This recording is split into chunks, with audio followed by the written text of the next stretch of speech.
Welcome to the Hoof and Fang podcast. I'm Kirt Graves. And I'm Maz Maddox. How are you doing? Good, good. You're on vacation. Yeah, I was going to say I've not accomplished much writing-wise, but I have been very busy on vacation, so it's been fun. We kicked it off with us going to get margaritas and tacos, so... We followed through on a plan, We guys. did, yeah. We made it Gold happen. star. So that started the vacation, and then the next day I was able to go hang out with Rebecca from Paper Crane Bookstore. We went had breakfast and stuff, and she's cool, so I always get to hang out with her. And then that night we went on a haunted trolley tour, which was super delightfully cheesy because it's like you get on the trolley and they take you through the peninsula area with all these different haunted houses and cemeteries and boat crashes and cool stuff like that. So, and the person who narrated the whole thing was telling the stories was very into it and very committed. So it made it really fun because he added dramatic pauses and would tell you, it's great, dude. He would tell you the really tragic story of this guy's dying, his brother died and he had a dream that it was going to happen and he had to live with it for the rest of his days. And then he'd turn around and then we'll continue to our next stop. And I was like, this guy is in it. So I'm in it. I'm having a great time. But yeah. So in other words, he did a good job telling the he story did. Instead of being and his brother died and good riddance. Yeah. All right. Yeah. He was apparently been doing this for a couple years. He's a retired school teacher. So he was just always having fun with it. Cool. So it was, I really liked it. I thought it was going to be it'll be fun and cheesy. But by the end of it, I was like, that dude gets a tip. It was super fun. That's the perfect gig for a retired person. Yeah. I wonder what my retirement gig will be. Ooh, I don't know. I wonder if we'll be allowed to retire. Will retirement still be a thing when we're in our 60s? We can dream. Yeah. We can hope. So work-wise, not much going on, but that's fine. Yeah. Because you're taking the week off. Yeah, I'm taking the week off. So the plan is after we get done recording, I'm going to go home.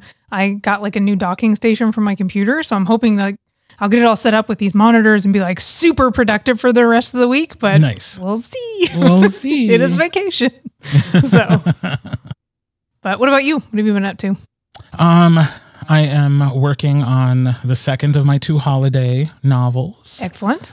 So this is Mistletoe and Mishigas, which is the second book in the Teachers in Love series by M.A. Wardell. Sweet.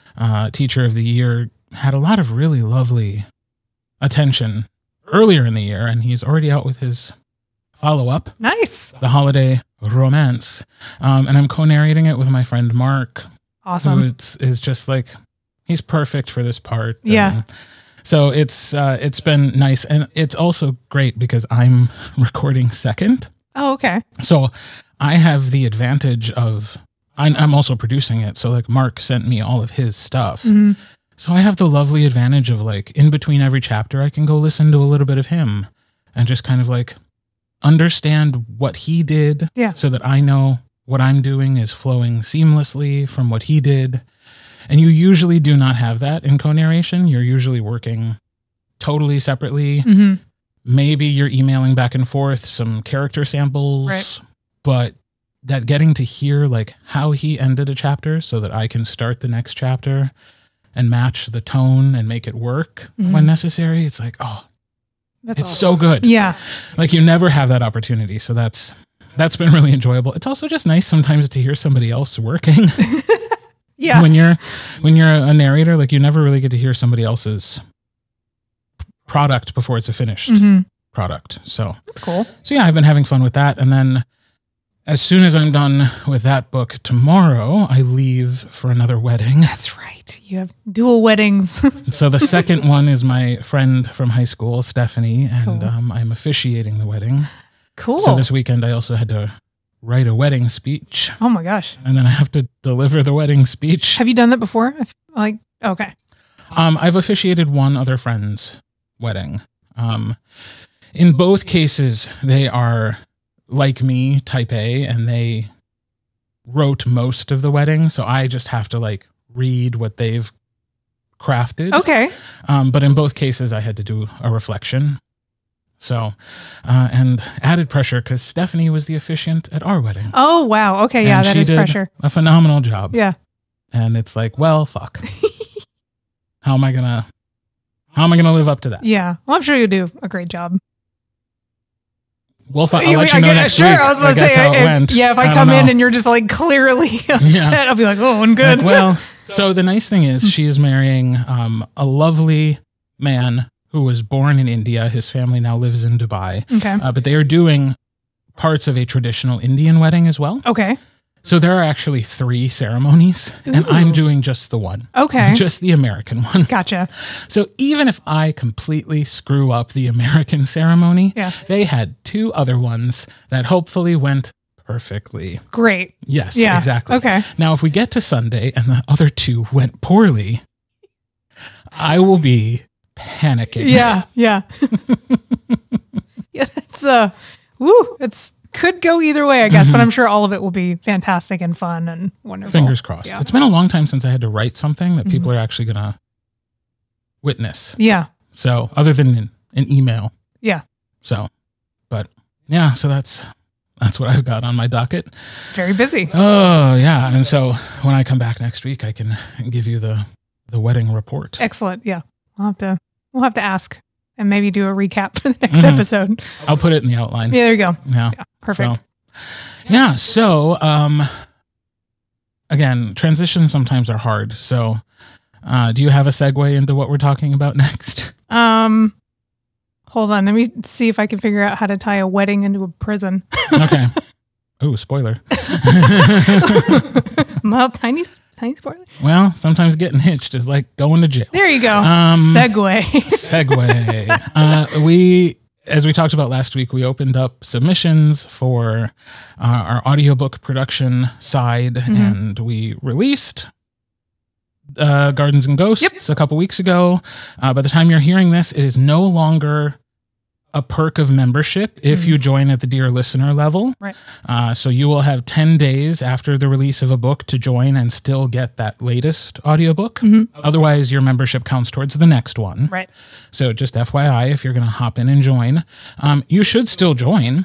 For sure. Because you're going to get this next book that we're about to talk about. Yes. And you get a discount in the online store if you want to buy anything that we have there. And like the audiobook will be there for another 11 and a half months. Yeah, I was going to say basically a year. So right. Yeah. So still join. Still join at the $10 level, and you'll get this next book. So like we talked about last week we had submissions. Yeah. Like we got a lot. Yeah, it was awesome to do this, which is like right, very validating. And they continue to come in, and I continue to be so impressed with the quality and the variety. And one came in today that's like, yes. Yeah. Like but the problem is I'm saying yes to too many. Like I think that's going to be our biggest problem, because a lot of these have been so interesting and cool that we're like, oh my God, like how are we going to pick an order? You know what I mean? Like, because they all sound exciting and fun. Right. And we are only doing the one per month. Yeah. So people might have to wait a little while if we pick them, but not this first person. Yep. So they're our lucky second, I guess. Yeah. First, that's not me, right. part of the podcast. So our October exclusive audiobook is, drumroll please, Prisoner, Steel Pack Book 1 by Gigi DeGram. Now, full disclosure, I did not know Gigi before she emailed me a while ago to be like, hey, how can I get you to do my audiobook? And I was like, here are my rates. And she said, thank you, goodbye.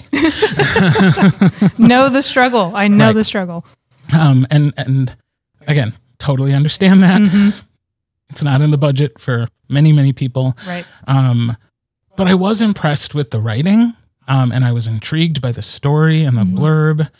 And so Prisoner, this book by Gigi, is actually one of the things that had me kind of like percolating and eventually thinking like, hey, maybe we should make audiobook production a regular part of what we do at Hoof Fang. Right. And give this opportunity to people who would like their books created, but they're expensive. Yeah. So I'm really excited that when I pitched the idea to Gigi, she was like, yes, here's my publisher. Talk to them. Yeah. Make this happen. And her publisher, 9 Star Press, was on board. So yeah, I'm really excited about this book. It's unlike any book I've ever narrated, I think. Okay. But if I had to compare it to something, I would say it's like Wolf Song, except more adult, and if Ox had grown up without his mom. That's very interesting. Because I think I only read like the blurb and like maybe the first, not even full chapter. I got to read like a little bit, and I like immediately it was interesting. So Yeah. I can kind of see what you're talking about, but I haven't read the whole thing. So I'm like, oh, okay. It is very much like the main character is a gentle soul. You root for them. But whereas Ox had his mom to kind of soften the edges and provide that love for him, right? Even in a tough childhood, this person does not have that. Yeah. And so it's an even tougher childhood. But the writing is so beautiful, and it's very internal too. Like, and that's why it's unlike anything else I've ever done, because we're spending more time just inside the head of this one person than I usually get to in the books that I do. Okay. So, it's been really interesting to be prepping that book. It is, I'll say this, it's not for the faint of heart.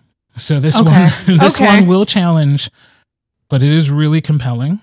Okay. And it's like, I'm prepping a part right now that I'm like, this is going to be so fun to do, because it's like that pulse pounding, like, oh my God, what's going to happen? Oh, I love that. It is. It's so good. And the character is just so easy to love, even though he's deeply flawed. Yeah. And of course, it's called the Steel Pack, so wolves. Wolves. I mean, it feels like that's like the cherry on top. Like if you've got all of that underlying amazingness, and then just also wolves. Sold. You know what I mean? Like all the check. So. But in the same way, TJ Klune kind of undermined my expectations of what a werewolf book could be. This is doing the same thing. Okay. Which is, again, why I sort of compare it to Wolf Song in that it's just different. Yeah. And it takes a while to get to even the mythology of that world. Okay, cool. Like, it is so centered on creating the character before being like, oh, and also, these are the crazy circumstances in which they find themselves. The prose is beautiful. I think it acts like a window into that character's psyche and his past, and it's parts of it are sad, parts of it are hard. There will be trigger warnings on this book. Okay, so fair. For people who just don't want to feel darkness as we go into fall, maybe you'll skip this one. Yeah. But tell a friend. Yeah, for sure. They're into it. Yeah. If you're into the angsty part of TJ Klune, the ones that I narrate, I think you'll dig this. And it's very similar, except it has that more adult vibe. Sweet. Yeah. It's exciting. I can't wait to listen to it. I get to listen to it before anyone else because I get to proof it. So true. So yeah, so that you can look forward to that coming out on October 27th. Ooh, so before Halloween. Right before Halloween, the last Friday of the month is when we will release the bulk of our audiobooks. We released yours a little earlier because it was being released that day in ebook as well. Right. And that was dumb. Let's not do that again. Nope. Oh boy. We stressed ourselves out way too much. That was a learning experience for both of us. Right. Yeah. Let's release a book when we're both out of town. Let's do it. Yeah, for sure. Oy vey. Yeah.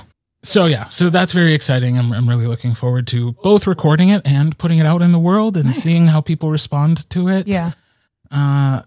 Again, it's not typically what I get to do because for some reason it doesn't fit the formula of like what a Tantor or a Podium Audio or like other people who pick up these sorts of independent books and put them out in the world choose. Yeah. So I'm really thrilled that we get to do that. Yeah. Well, and that's something that I think we are both aligned on, where of course, we're going to pick the more traditional stuff because, of course, but being able to choose the ones that are a little bit, not fringe, but not as typical is amazing. And that's one of the reasons why independent presses and independent things like these are so important, because the bigger ones are going to you're not going to hit the same beats. So they're like, well, I can't make money off of this, and they're going to dismiss it, where this sounds beautiful and amazing and different. So why the hell not? Let's make it. Let's make it a thing. Yeah. So I mean, every part of this is an experiment and rolling the dice. Yeah. So, and so is our choosing of what books we're going to do. So, but it's also, I think, a lesson in like, never be afraid to reach out and ask. Oh yeah. Because if Gigi hadn't reached out to me early in the year to just say, hey, what are the chances? Right. I might not have thought of this idea, and we might not have gotten to the point now where I'm saying, yeah, I'm going to do it. Yeah. So, the worst that can happen with those kind of situations is that somebody politely says no, or rudely says no, but usually it's polite no. Like learning to give yourself permission to just go for it is especially hard when you're like an indie author, because we have, or at least I do, I have a really hard time quantifying myself. Like I'm wasting someone's time if I'm asking them, or maybe it's rude or unprofessional, and typically not the case, especially if you just approach somebody professionally, you're probably fine. So like, just ask. If you're not sure, you can even put in there like, hope this isn't rude, like, like that kind of stuff. So yeah, I'm just, to all the indie authors out there, just ask. It's fine. Right. Just for anything. You never know. Yeah. If you've got an author or person who you look up to that you have questions about how they do things, ask. Because usually we'll tell you. Or like if there's a narrator you want, if there's somebody you want to partner with for something, do it. Just ask them. You never know. Because maybe you'll spark something cool. Like, Gigi didn't know we were doing all this stuff. Because we weren't. Yeah. So that's great. Yeah, and I guess it's unusual for people who aren't in some form of acting although writers, I think, do this too if they go through traditional publishing. But like, some of us are used to getting a lot of no's. That's true. So you just kind of get inured to it. Right. So yeah, you gotta thicken that skin and just ask. So I'm glad she did. I'm thrilled we're able to make this happen. I hope people respond to it and enjoy it. Yeah, I'm sure they will. It sounds so cool. Yeah. Like, I don't know, maybe I'm just because I'm in the genre and we both read so much of MM. I will always love MM romance. The traditional one's great. But when we get to see these really different ones, like somebody coming in and just doing something different with the genre, I love that. Like we need more of just do weird shit, or like do stuff that if you're not sure people are going to jive with it, do it anyway. Because I bet you there's going to be a pocket of people who are like, this is amazing. Right. So, well, and especially when it comes to writing a book, like, because trends change, like you almost have to take the risk and do something different. Yeah. Because otherwise, by the time you write the thing that you think is on trend, it's gone. It might already be gone. Yeah. So, although you guys, you indie authors, you knock out books like, and I still can't wrap my head around how quickly sometimes you guys write books. Yeah. I've got some peers who can knock out a book like in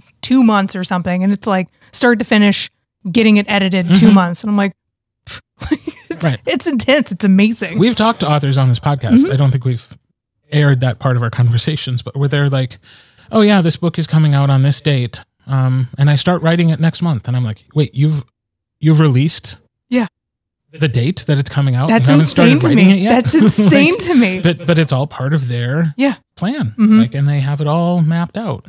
Yeah. So that was an aside. Yeah. Right. Yeah. We're going off on a tangent. That doesn't matter. On a tangent.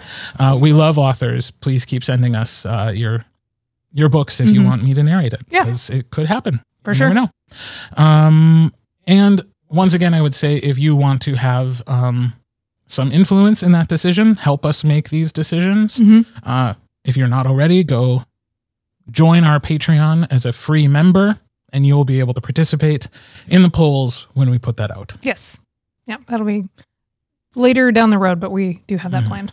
Speaking of being a writer and the work that you guys put in, I was curious about what, if you could go back in time, what would you say to young Maz, who's just getting started? What advice would you give that person? What do you know now that you wish you knew then? I think the big one is, and I'm still trying to teach myself this, is to not compare yourself to other people. Like, easier said than done. That's golden rule number one, because no matter what, even if you set goals for yourself and you smash them, there's always going to be somebody who's your perception is doing better than you, has more reviews, has more people talking about their book, has a prettier cover, whatever. But you also don't know the stage that they're in, the money that they have, their life situation. They could have a night and day different process than you. Who knows? Or maybe they've been sitting on this book for 2 years and they're just now releasing it after doing rapid release. You don't know, right? So that one really kicked my ass when I was first starting out. Was I would have people publish, or like we would start the same day. We would launch a book at the same day, cold. Like nobody knew who we were, and they would be getting way more traction than me. And so I couldn't help but be like, well, what am I doing wrong? Like nothing. But I released a Centaur book, and this one was a contemporary romance. Fucking duh. You know what I mean? But like, get out of your head about it and give yourself reasonable goals that don't make it impossible to succeed. Like if you were a new author, you've never released a book, and you're trying to get 300 reviews in a week, calm down. That's not going to happen. You know what I mean? Like just, you can't look at what like, you know, Nev Wilder is doing, or Lucy Lennox, who has an established rabid fan base, and be like, well, why am I not doing this? Of course not. You know what I mean? Like you have to be reasonable in what your goals are. And also not to spread yourself too thin with marketing and social media, because within this genre, it is very hard to get established, and it's hard to kind of break into a very rabid fan base that reads quick and will like pick up a book, love it, and then move on to the next one immediately. So it feels a lot like you're shouting at the void. Like there's so many books being released at a time. And so the pressure to be online all the time, to participate in everything that you can get your hands on, to dump money you may or may not have into ads and like participating in things, trimming that back. I think that goes with just setting goals. Like, you know, okay, I can't do Facebook ads right now, but I'll do like 2 takeovers and call it there. You know, just pacing yourself and not. And it sounds like it's that balance too, of like how much do you invest time wise and money wise. Yes, that's a big like one. Understanding how much, if you have more time to give more time. Right. If you have more money to give more money. Yep. Yeah. Don't do both, because that's just, you're just going to like wear yourself out. Like when I reflect back on the first year of like how often I was releasing things and what I was trying to do to where I am now, past me was insane. Like I was trying to do like 5 books a year, which to me is insanity. Like I don't write that but fast. You saw people who did that and you were like, oh, this is what you do. Yeah. I kept thinking like, unless I'm putting out books every 2 or 3 months, I'm going to get swallowed up and nobody's going to know who I am, and I'm just going to get lost. And that feels so real when you're little and you're first starting out and you're seeing these, you know, we just talked about people putting out books every 2 months or whatever. Okay, not everyone can do that. And if you can't, that's fine. You know what I mean? Like, don't burn yourself out before you get a chance to enjoy being in that, not fandom, but that world that, you know, burn yourself out before you get a chance to really love being an author. Like you murder your own. Yeah, that's important. Yeah. You murder your own creativity when you're desperately trying to win a race that you're self-imposing, because it's not there. Everyone's got different paces, and there's authors who I'm rabid fans for who hasn't released a book in like 4 years. And when she drops one, I'll be first in line. Right. You know what I mean? That's how the fan base is, but it doesn't feel like that when you're little and struggling so hard. So, but yeah, that was my long-winded screaming rant, because it's a good question. Yeah. But yeah, I could go on for 2 more episodes about don't do this thing, love Maz. What about you for new narrators, or I guess for younger you, what would you have said? I think one thing that I did wrong is I thought a lot about things like equipment and like booth space. Like I invested a lot in even back in our house in Sheboygan when I was just getting started. Like I renovated like a whole room in our basement and then took over a closet and put up all this special stuff and bought better microphones. And that was after like 1 book. Oh, wow. Because I was like, oh, I got to invest in all this stuff. Yeah. Now, looking back on it, I think when you're young, you should spend that money on things like coaching. That's a good one. Like getting professional feedback on your craft more than worrying about the stuff. Yeah.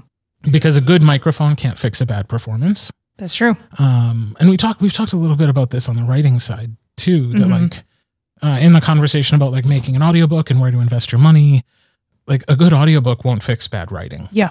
So like for people who are putting all their money into having an audiobook so soon in their career, it's like you can invest that money in a way that's going to be so much more beneficial to you. And I could have done that as a young narrator, like gotten more coaching earlier, gotten that feedback.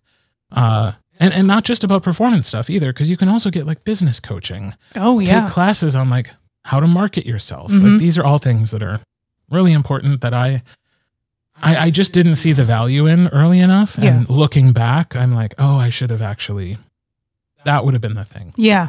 Yeah. I think that can translate to like authorness as well and your writing. Cause it's at this point in my career, I'm more willing to dump money into craft classes and going to conferences. To networking would be great, but if any panels on prose or anything to just help me be a better writer, I think is worth way more than dumping a couple $100 into a Facebook ad. Right. You know what I mean? Because you're investing into yourself, so the next product is even better.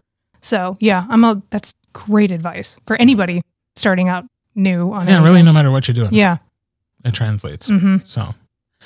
So yeah, young Kirt and young Maz.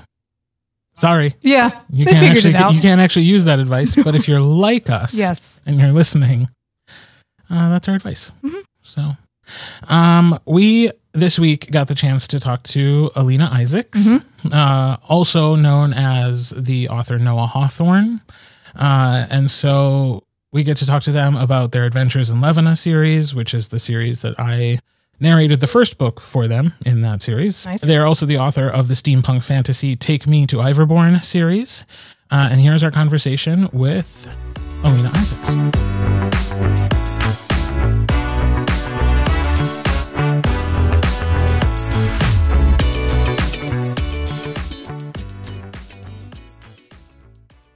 For our listeners who are not familiar with Noah, he writes under the pseudonym Aelina Isaacs, and I have actually had the pleasure of narrating one of his books, the first in what I now know is a 3-book series, or is it just the first it's a 3? Series. Yeah, first of many, I think.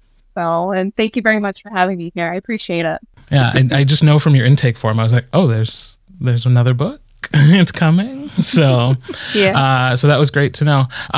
But yeah, so welcome to the podcast. We were talking about queer sci-fi, fantasy, speculative fiction, and basically any form that it takes. Obviously, we both work in male-male romance and in writing those books, and so it's a natural extension to be having authors coming on the podcast and talking about their journeys. So how did your journey get started? Like, how did you find the world of queer sci-fi, fantasy, and fiction, and what made you want to write? Maybe those two things are related, maybe they're not.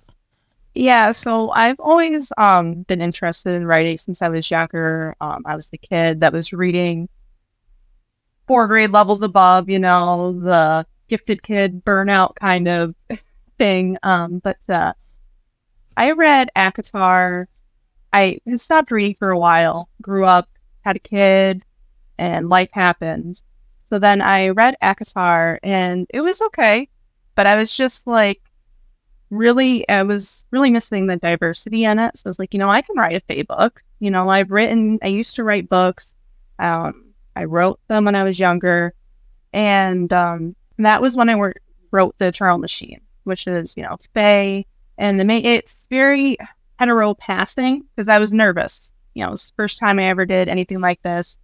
But where I live, you don't see that. It's, like I said, it's rural backcountry, a lot of conservatives, a lot of religious people, things like that. So it was kind of scary for me. And I went to Safe Route, and there were side characters that were in a formal relationship, 2 gentlemen. And then later on in the books, that kind of got a little bit braver. And after I wrote the first book, I read Wolf Song by T.J. Klune. And that was the first queer book. Never heard of it. Never heard of it. What's that book about? Yeah. And I didn't, honestly, I saw it on Amazon and I kind of read the blurb, and I don't know what I was really expecting, but it wasn't that. It was more adult, because it goes throughout, it's a long book as far as the years, you know what I mean? It's these 2 guys growing up, and it's just their story. And it really, it's like, wow, why is this resonating with me so much? So I continued to write, and then that was when I started to realize, okay, I think that I'm non-binary. And I didn't know what any of that was. That wasn't taught to me. Like I said, where I grew up just wasn't a part of anything. So then, in addition to T.J. Klune, I read some other books. The Wolf and the Whale, which was the first trans character that I read. And then Cemetery Boys by Aiden Thomas. Hello Followed With Us with Andrew White. So it was just, I started picking up all these different queer books as I was writing. I was finding myself at the same time. And then I was like, I think I'm more than non-binary. I think I'm trans. And that was really scary because, and there's also this pressure too, when you present as a white woman. Why are you writing this stuff? That doesn't make sense. Why are you writing this stuff? So I also felt pressured in this coming out journey, like there has to be a reason why I want to write this. And I don't think there has to be a reason, but I just very quickly was resonating with the things I was reading and writing, and I wanted to know why. So I kept connecting with other authors and other people. And so finally, that was when I wrote Phantom and Rook, which was my first gay romance. There was no question about it. This is a love story between two guys and their queer family. Like, I kind of realized after, I didn't really write anybody straight, or at least not explicitly, but I didn't care. I wanted to write a cozy, funny queer fantasy because they're just fuck straight people. Yeah, they have enough. Yeah, and like I said, I was writing The Eternal Machine, and that's dark fantasy. It was a long series, and I was in between books 2 and 3, and I needed a break. I needed something funny. And while there are funny moments in Phantom and Rook, it kind of became more serious. And I got to touch down on a lot of things that were really important to me, such as mental health. We can talk more about that later, but I really wanted to share how I was feeling. And I'm like, there's got to be other people that grew up, I'm 29 years old. I'm just figuring all this out now. And Cemetery Boys and all that is great for young adults, and it really helped me out. But where are the stories for the middle-aged people that are just now kind of starting their life or just now figuring things out? And I realized that's the kind of stories that I wanted to tell. And I guess they had all just kind of intermingled and snowballed together between wanting to write fantasy, because that's what I always read and enjoyed. I had a really dysfunctional upbringing, we'll say. So it provided a lot of escapism. And I wanted to provide that for others and the queer aspects of it. So, like I say, all those kind of together led to all this.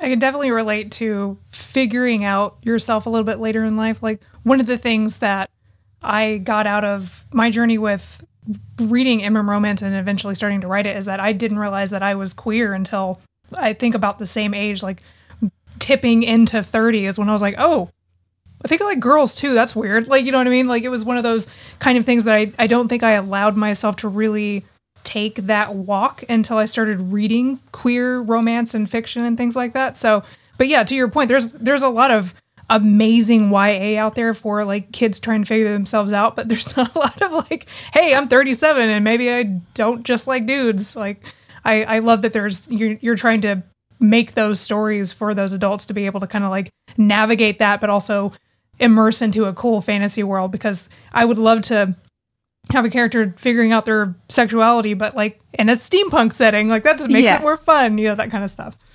Exactly. Yeah, it's really interesting that you bring that up, because in publishing, like, there's young adult, and then like new adult is becoming really popular as well. But if you think about the fact that like our generation, like the people who are in their 20s and 30s, like we got the tail end of that like pretty conservative and strict idea of what sex and gender is supposed to be. And yet we're living through a time when like it is becoming acceptable to question all those things that we were taught as kids. The teenagers, man. Right, like and this is just my perspective as somebody who's watching them grow up, but like I feel like the people who are in their teens and early 20s now, like they just accept it all. Mm-hmm. Yeah. Right. Yeah. Like, and it's like, well, no, that's just the way it is. And so like, you talk about the concept of new adult. It's like, I feel like the people who are in their late 20s and 30s, like we're still figuring shit out. We're still new adults because we're like stumbling blind into this world of possibilities that we just never talked about as young people. Yeah. And since so much of our psyche is formed when we're children, like it's this breaking open, it's this discovery, and it's people my age, your age, who are just growing in ways that like we never would have been able to. Mm-hmm. I have a 7-year-old daughter, and it's so different for her because she's got books.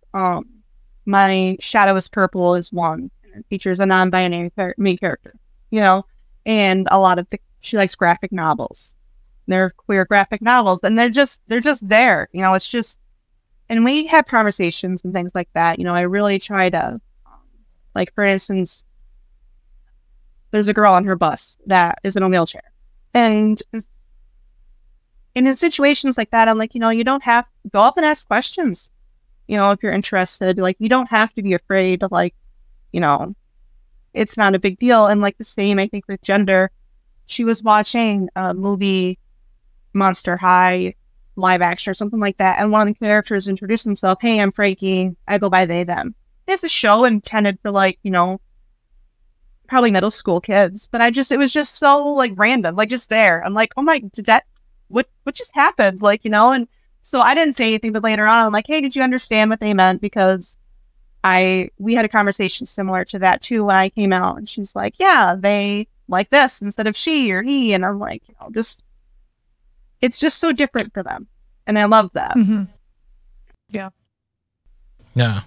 And I'm sure it will come with its own set of issues to deal with, like we all have. But yeah, mostly I just feel joy about like how much that generation takes for granted, because it's just a part of their world.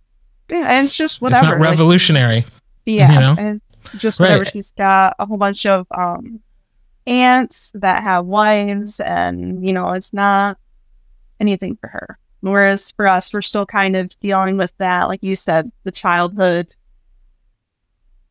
I don't want to say trauma, but the tail end of growing up in that time period. Right. I think it probably is trauma, and none of us really know that yet. Yeah, like, on the trauma. I really feel like it probably was like pretty psychologically traumatic to feel different and not be able, but also know not to say anything. Mm-hmm. Like when I was growing up, I didn't even know what the word gay was, but I knew I was different in a way that I shouldn't talk about. And it's like, how did I know at 8, 9 years old not to say certain things if I didn't even know what the word was that defined what I was feeling? Yeah. Somehow your head was like, this is bad. Mm-hmm. Yeah. Yeah. It's like, that's got to be, I mean, certainly I am fucked up because of that, right? Like, I mean, aside from the usual family shit, like there's got to be some roots there. That did a number on me for sure. Well, for me personally, you know, it was used in a derogatory term. Yeah. Fun. We've gone to a fun place already. We're doing great. Yeah, hit all the deep places, but so yeah, I just, like we were saying, I think we're really blessed to have all these different categories, right from the younger kids to the middle school, you know, young adult, new adult, and we need more everywhere. It's great to see everyone, you know, all the different stories. And it's hard for me to say all the new stories, because these stories have been around. There just weren't as many, you know, and like kept on the down low, and weren't really. I saw a book the other day. It was from the 80s, I think, and it was a gay romance. And I was like, I want to read that. Like, you just don't see a lot from the early, at least personally. I just haven't looked hard enough, probably. But well, and there's one that I remember reading as a young person, and it was gay romance. And like, it was the first one I ever read, and I had these fond memories of it. And then I went back and read it a couple years ago again. And like, even that was, it was just so, it was violent, and it was like the relationship had to be a secret, and there was so much internalized homophobia. And then there was like then it was also like denigrating to women. And I was like, none of this is okay. Yikes. And none of it is what I remember from the first time I read it. Cause I was just like, oh my God, boys are touching each other. Right. Like, that's that was all that mattered. And you're just like, wow, there's this piece of literature with this in it, and now and you're like, yeah, I'm glad I get to read and listen to stories that are a little bit more less toxic. Yeah, because I was actually trying to look into like how could I get the audio rights for that book and like make, because it's never been released in audio, and I was like, ooh, maybe I can do that. And I bought the books again and I read it and I was like, oh no, I don't want to do this. Never. No. Like they say many bad words like that we don't say anymore, and I was like, no. Like, and I don't think we should censor those words. Like they're a part of their time and like they existed in those books and let them. But I was like, I don't need to say them into a microphone. No. Yeah, I don't want to. That's not what I want to narrate. When did you start?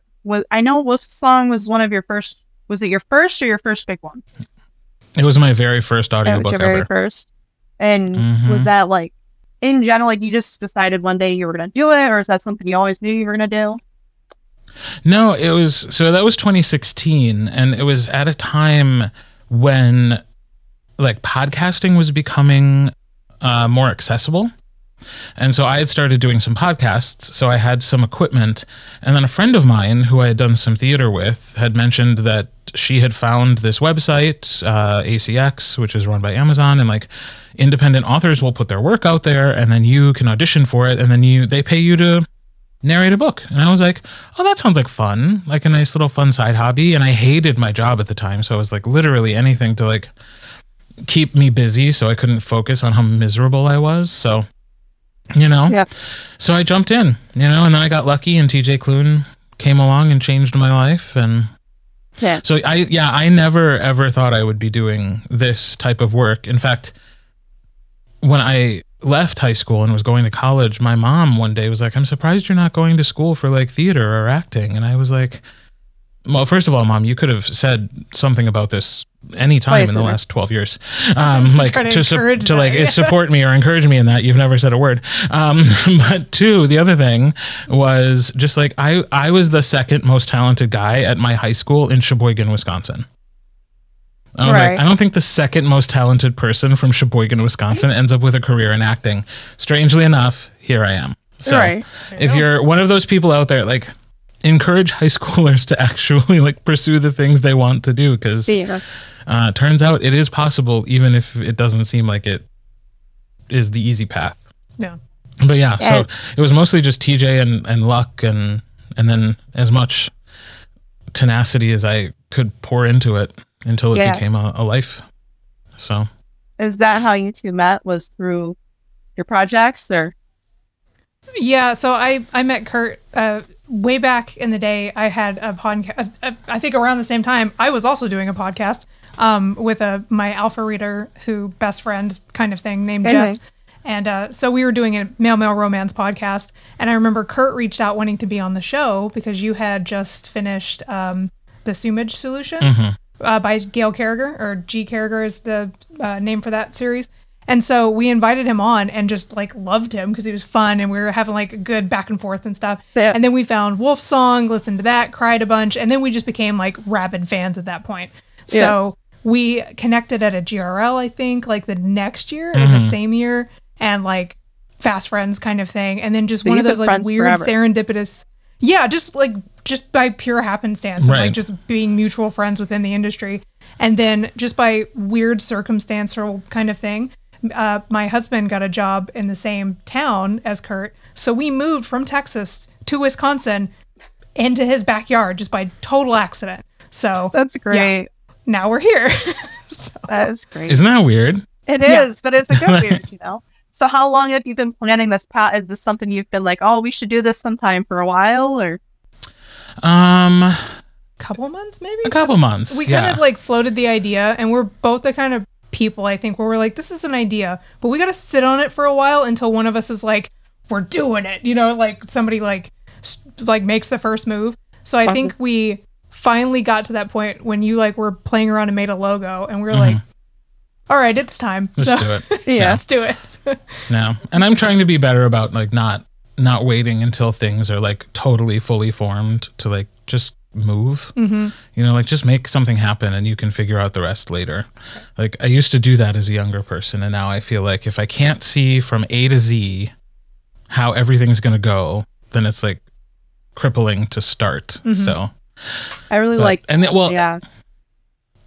so and the other thing too is like this will eventually be part of like a Patreon, and like we have each considered like doing Patreons individually. But I think we both have similar feelings about like not wanting to give that much of our lives to a Patreon.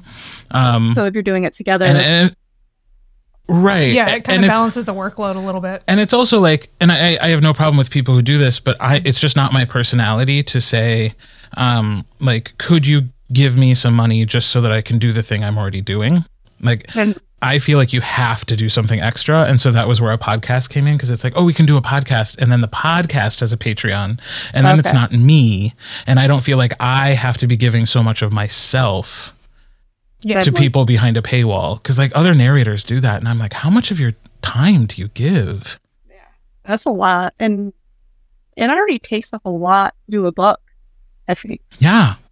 I mean, how many hours do you think you spent working on Phantom and Rook? Because it was, 13 and a half finished?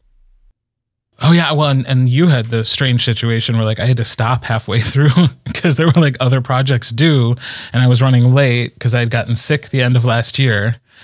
So, yeah, I mean, it was over a course of months. Of course, I wasn't working on only that during that time, but, yeah, it's a significant investment of time. People really underestimate, I think, how long it takes to get, 1 hour of good audio. Like, I think it's something that needs to be talked about more, especially with AI and all of that. I've gotten a whole bunch of auditions for my other audiobooks that were all, you can tell within like 2 seconds that it's AI. It's so monotonous and whatever. So. Oh, I hope it's AI and not just a bad narrator. Yeah, there's going to be somebody listening that's being like, I need to up my they were inflections or something. It was like Alexa, but Alexa after a long night. Oh my God. That's sad. That is and sad. I mean, we talk about this all the time in the narrator community, and I won't go down that rabbit hole, but like that is why it's so important to try to be your very, very best and to deliver the best final product you possibly can. Because the only thing that will distinguish us from AI is if we continue to be, empathetic, curious, authentic storytellers in a way that a machine never can. Right. Yeah, I agree. We could talk about that for hours, and we shan't. Yeah. So actually, okay. So before we jumped on the call, Marky and I were actually going through your bio and looking at the description for some of your books. Okay. And they are described as dark fantasy. Yeah, like I said. What makes something dark? Yeah, is it like the romance that's dark, or is it like the world that's dark? Because that's what I was curious about. So it's like, the storyline's dark. You can expect violence. There's a lot of there's not a happy ending. So it's just like a hellhole essentially to be in. And not all of them are like that, but like in mine specifically, it's a really corrupt world. There's a lot of discrimination. I really try to tie in a lot of real world issues with it. It starts off in a prison, and the main character is the prison warden. And she has had her legs broken to the point where they had to be amputated. She's been fighting for her life, and that's what she constantly does. And pretty much right from the beginning, it's just dark, angsty action. And there's a lot of my thing is found family. So you got to put a lot of that in there to balance it out, because you don't want it just depressing the whole time. And what I really think a lot of people like about dark books in general is because it's that climb. It's coming out of the darkest, rock bottom. You can't get any worse, and you can get up there. And I have a Discord group, and we were actually talking about this the other day. Why do people like dark things, dark books so much? And that was exactly it right there. It's healing for themselves, because maybe there's certain things or about themselves, trauma or things like that, they haven't realized until they're reading about a similar experience. not necessarily in fantasy, but and it kind of helps them in a way. So like I said, I grew up, had a really kind of dysfunctional childhood, and I wanted to let it out a little bit. And I think that's a really good way to do that, is through writing. And not only are you getting the dark parts out, but the hopeful parts, if that makes sense. So like, I had to change from though, because it is very dark and it is very angsty, and there's a lot of high stakes, things like that, and you're not expecting a happy ending, and you don't get one until the very last book. So it's a 6-book series. I just finished the last one, so I always gotta think 7-book series. Actually, I lied. Yeah, like just working through like you said, the slow climb, like getting all of that frustration out on paper, and then at the end is like that payoff is. Yeah, that's amazing. Yeah, just put the characters through absolute hell, and if they can make it out, then you can too, probably. Probably. I don't know if I could get through like both my legs being amputated in a prison, but hey, man, if she could do it, maybe I can. Yeah, I am right here. So that's her, and that was. Oh yeah, I was looking at that. It's a beautiful cover. Yeah, she's got. Besides that, she has a few other disabilities, and actually. Nearly every main character in my books do, personal reasons, but I did think that's something else too that we really could use in fantasy, is characters with disabilities, because people with disabilities exist. And in that book in particular, she's granted a magic wish, and it was not used to fix her. She didn't want to be fixed. She doesn't think she needs to be fixed. Like, yeah, would her life be easier? Of course it would be. But people with disabilities, and her in this case, like, don't need to be fixed. They need support. You know, they need family, they need aids and things like that. But a lot of people don't want to be fixed. They just want to go on adventures. They want to be part of society. They want to, be part of things. So that was another important thing writing that book, and all of them. I mean, in Phantom and Rook, it's more of mental disabilities than physical, but still. So what was the seed of inspiration that created Phantom and Rook? I wrote it down on a paper one day. I got the idea. It was kind of different. I wanted someone to put on a festival each year, and they're like, catch me if you can kind of thing. Like, I'll put out a big reward for whoever can catch this person. But no one knew it was the person themselves putting it on. So they're just like, oh, one day this showed up, and they're like, oh, well, let's play and let's see what's going to go on. But then after I started thinking about it a little bit more and how I would do it, I actually had watched an episode of Expedition Unknown. So one of the episodes was the host, Josh Gates, was talking about The Secret by Byron Price. And it's this guy who went and hid through North America, so not only the United States, but Canada as well, hid a bunch of boxes throughout everywhere. Like, they had like a little gem or something like that in it. You take the box back and you exchange it, and you get a bigger prize to this guy. He did it back in the 80s. He had 12 of them, and last I checked, I think only 4 have been found. He actually ended up dying, and his family took it over. But he wrote a book to go with it, and he put clues in it, and he hired this illustrator that did paintings. And the illustrator says he doesn't know where everything is. He just was given details to do into the paintings, and he did these abstract paintings.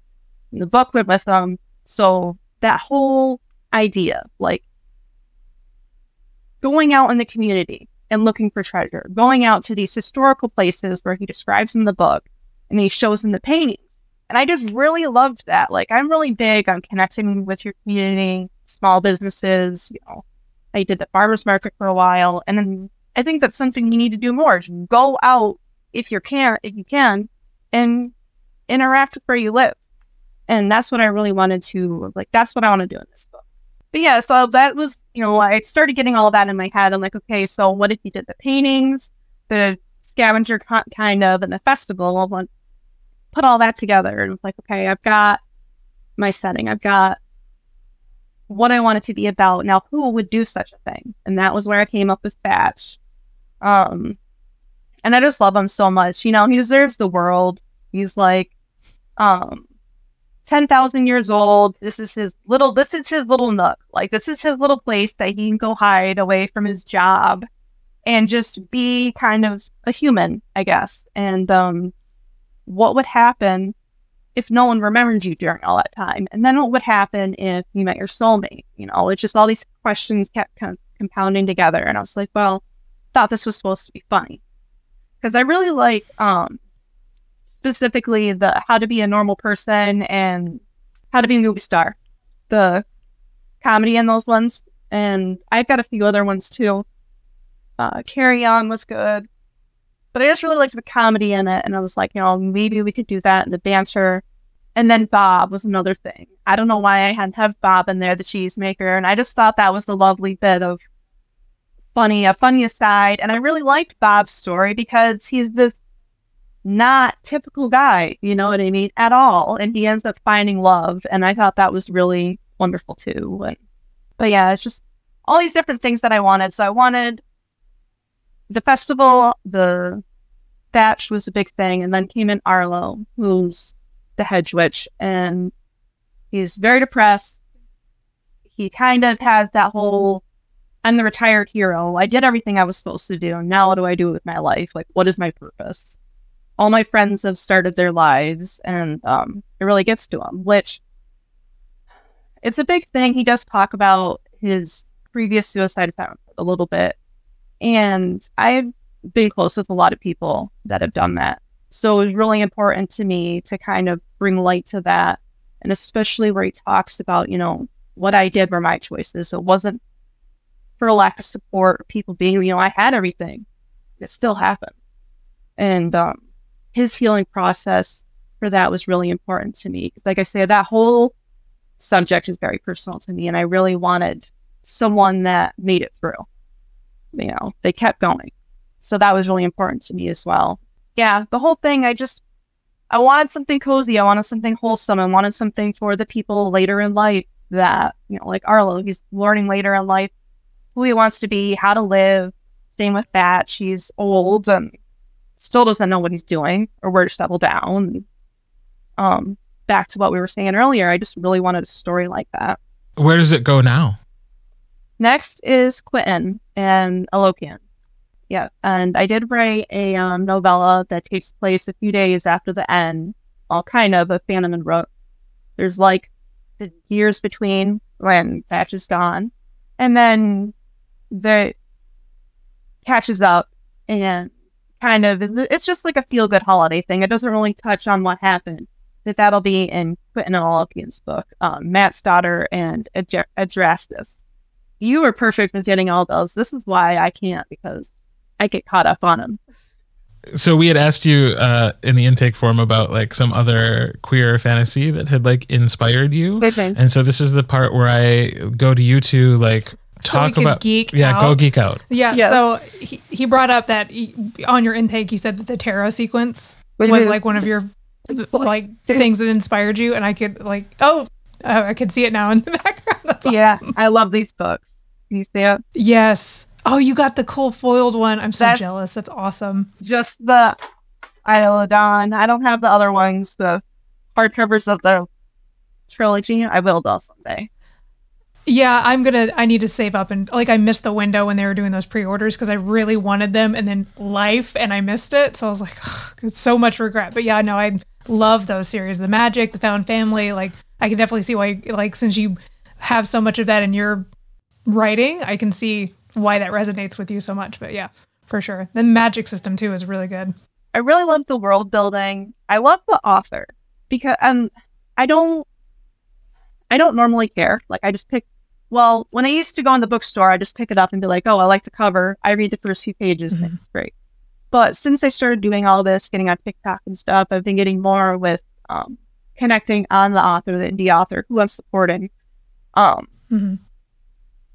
And first was A.P.M. Wolford, this one. And the last one that came out, actually, they had a similar journey where this was kind of hetero passing.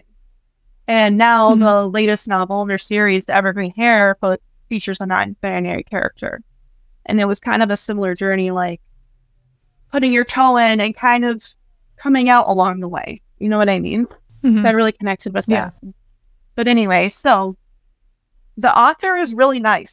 He's really, he's got a Twitter and he puts out little snippets and stuff like that. And when fans put things up in the fandom, he'll comment on it if he has the time. And I understand not everyone has the time to do that, especially if you have a lot of people. But I just think it's really cool. We're all doing a fanfic thing. And I was like, you know, hey, KD, what music do you think Brand would like? And he wrote back. And, you know, I just thought it was really cool.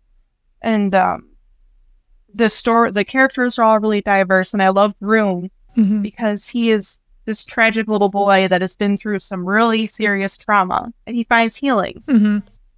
And for a lot of people that have gone through the same thing as him, you know, it's really healing for the reader as well. Yeah, and I love Rune's journey too. He was very much the reluctant dad, like from the very, very beginning. Yeah. And by the end of that series, he's really stepped into that role and like embraced those kids as his family, like would die for them. But like the first book, he's like, why are we stuck with this child? Like it was just really cool to watch them all grow. But see, that particular arc for him was a 90s sitcom to I'm adopting everybody and their brother, literally. Exactly. I love that Bran too is like, he is such a badass, but he was always the one that would like have granola on him, like kind of thing. You know what I mean? Like he teaches them how to choke somebody out, but he also makes sure they eat. Like it's just, I love it. I love it so much. And was braiding his hair when they're in the hospital. And it's just so cute. Yeah. But yeah, KD is awesome. I was able to get interact with him maybe once or twice on Twitter. I like pre-ordered a signed paperback just because he like posted a picture of him being cute, like being like, oh, I'm signing my stack at a local store. And I was like, I'll take 12. Like, just try to support as much as possible. And I think in this day and age, you know, going back to what we were saying before with AI, you know, artists and authors are having this new competition. And that's something else that kind of sets you apart is interacting with your fandom if you're able to. And I think that's really nice. And in general, it just kind of, it's just another layer to the whole thing. And, like I read them once and then I listened to the audio twice by Josh Hurley, I believe. And I love audiobooks. I didn't start listening to them until I named my first one. And like I kind of like this. I can do the dishes, I can drive, then I can do this, that, and other thing. And I was talking to somebody, my librarian the other day, and I told her that I was going to be on a podcast. I'm like, you know, if you think of anything I should talk about, you know. And I was like, why do you like audiobooks? And I'm busy. From the time I get up and I'm getting ready for the day, she doesn't listen with headphones in. She just lets it play on her phone, which I can't do that. But she goes, you know, I pause it while I'm in the shower, then I'm getting dressed and listening. And, you know, she goes, I work alone a lot of the time and I'm just busy. And it's a way for me to still read and enjoy. Like if I have time to actually sit down and read, physical book, I've got to have like nothing else going on. So otherwise I feel like I'm wasting time, but at least I can still be productive. And I feel quite the same way as far as audiobooks go. Yeah, I can only successfully read a book with paper pages if I am on vacation now. Yeah. Like it's the only time that I can like make my brain just enjoy a book and not think about like the things that I think about when I'm reading a manuscript that I will have to narrate. Like it's just so hard to turn that off and just enjoy a book. Yeah. You know, but if I'm on a beach, I can do it. Yeah. It has to be a beach specifically. It's something it just works. It's like, I'm not doing anything today except reading this book. But yeah. But I also love audiobooks. And like, so that is how I read for pleasure. Most of the time, because scanning words on a tablet just feels like work. Yeah. Now, well, and you and like I think Josh and a few out, you know, there's so much emotion and it adds a whole different layer to the story. Like for me personally, that's the closest I will ever get to reading my book for the first time. I don't know how you feel, but it's like, I don't know, you put a whole new spin on it. Like, even though you have in your head what their mannerisms and what they sound like and things like that, like, after hearing you do it, it's just like, wow, like, I don't know. I always think it's really awesome, that first listen. Yeah. Like, listening to your own, like, your own audiobook. Yeah. Yeah. It's very surreal. It's crazy. Because, like, the first time I ever had an audiobook done was with Kirt. It was Smash and Grab. And I had never heard my story read back to me like that. And I think I was giggling like an idiot for a good week. Yeah. Like I just had it in the car and I would listen to it and just be like, hee, like it's ridiculous. That was me too. And it's like that every time now. Like every time I get the opportunity to be able to do a new audiobook with him and I get to listen to it again, I'm always just like, he could just burp into the microphone for 10 minutes and I'd still just think it was great. So yeah, I don't think Tantor would like that very much. No, they'd get real mad, but I would still be delighted. That's great. I guess you have to write the burps in. Yes. Yeah, that's true. Yeah.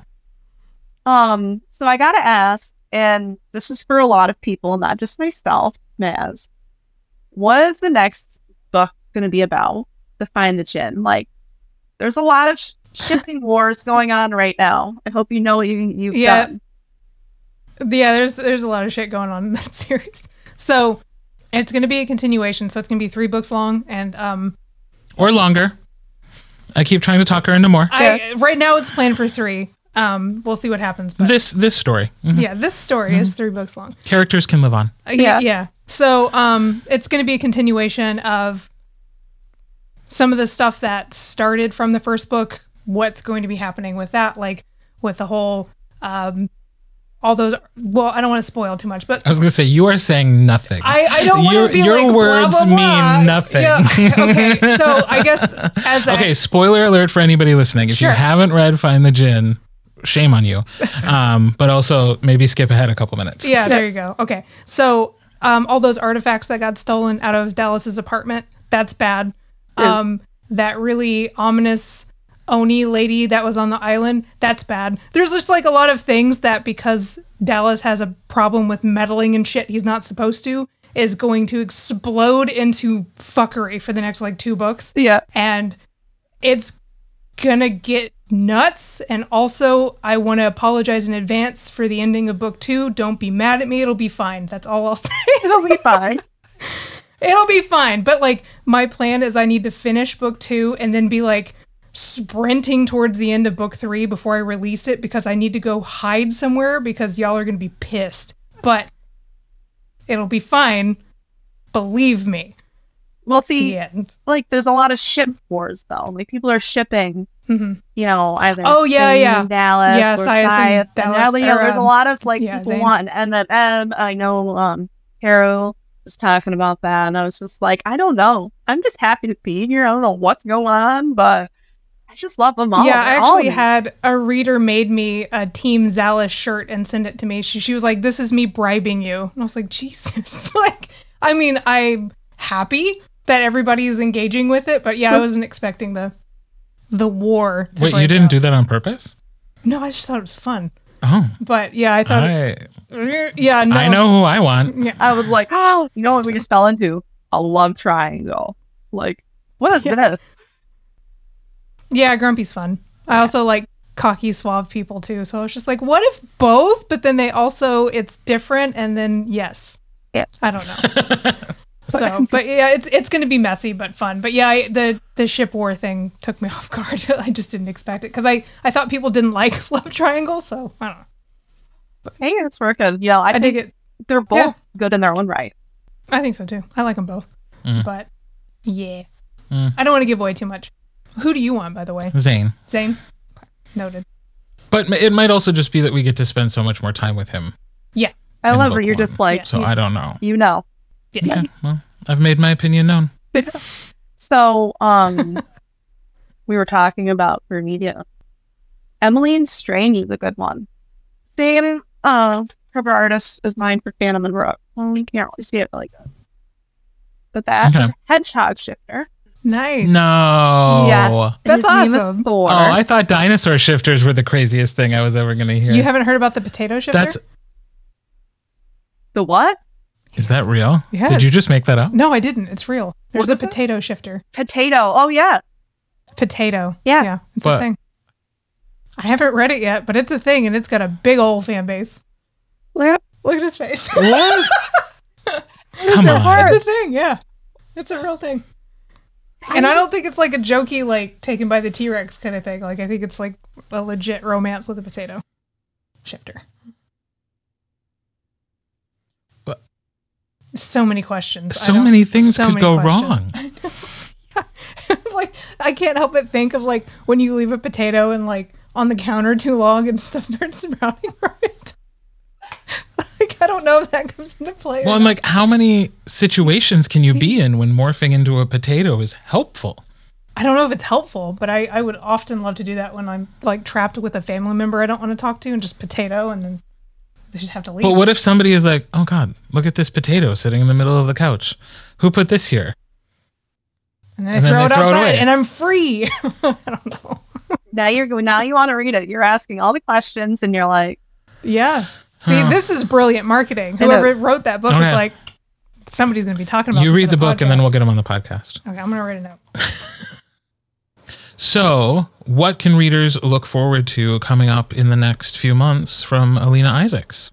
Well, next month I'm publishing my first book under the pen name Noah Hawthorne, which is The Rebel Foxes. It's very unhinged and feral, and it's all my trans rage I've been feeling for the past, while. It features Rajni, which is a trans woman fox shifter, and her polycule of lesbians, one of which kind of portrays her and turns her into the bad guy.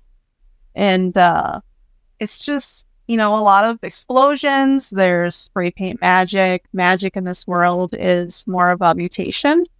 So diesel punk. So it's going to be set in like 20s and 30s kind of theme. And something that I've kind of touched down on my previous books, like the most obvious way is in the old language, which is Hebrew, but I'm Jewish, so I really wanted to incorporate that a little bit more with this book. So I'm doing that as well, which I'm really excited for, and it's going to be a blast. It's just full of adventure. It's really dark, but it's not as bad as the other ones, and it's really exciting. Yeah, and then after that, Matt's Daughter in Adrastus will be in the fall. That's going to be really exciting. Quentin is an elementary school teacher. He mows lights as a kind of a tutor for physics.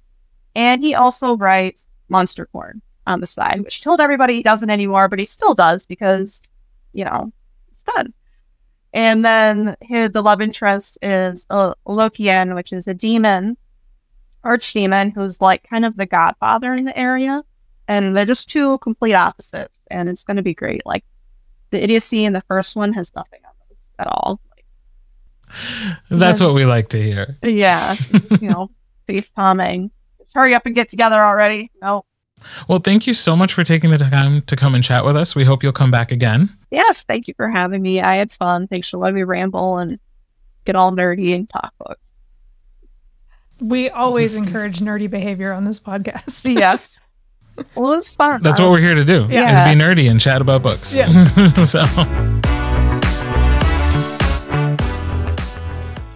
So I loved how at one point in this interview, Noah just started interviewing us. Yeah. So that was fun. We get a nice little refresher for people who haven't heard us before about how we met and why we started the podcast. So that's all in there. I left it in because I was like, that's kind of fun. Mm-hmm. We're still young. Somebody might be finding us on the 7th episode. Hey, I love that. Learning more about us. For sure. You should look out for the next book in Aelina Isaacs' Adventures in Levinas series, Adrastus and Matt's Daughter, coming out soon. They also released the first book under the name Noah Hawthorne called The Rebel Foxes in June. It is a dark fantasy with diesel punk elements, trans main characters, and a polyamorous romance. Lots of good stuff. Mm-hmm. So you can find all the ways to connect with Noah in the show notes for this episode. You can also find in the show notes all the ways to connect with us, both the podcast and just our individual accounts as author and narrator. So connect with us, say hi. We are always looking for feedback. Our website is hoofandfangpodcast.com, and you can also find a link there to our Patreon page, or go to Patreon and just search Hoof and Fang. And you can subscribe to support the podcast and get access to bonus content. And if you subscribe at the $10 level on October 27th, you will get the audiobook for Prisoner by Gigi DeGrand. Yes, good stuff coming. Such good stuff coming. So we will talk to you guys next week. Yeah, we'll see you then. Bye-bye.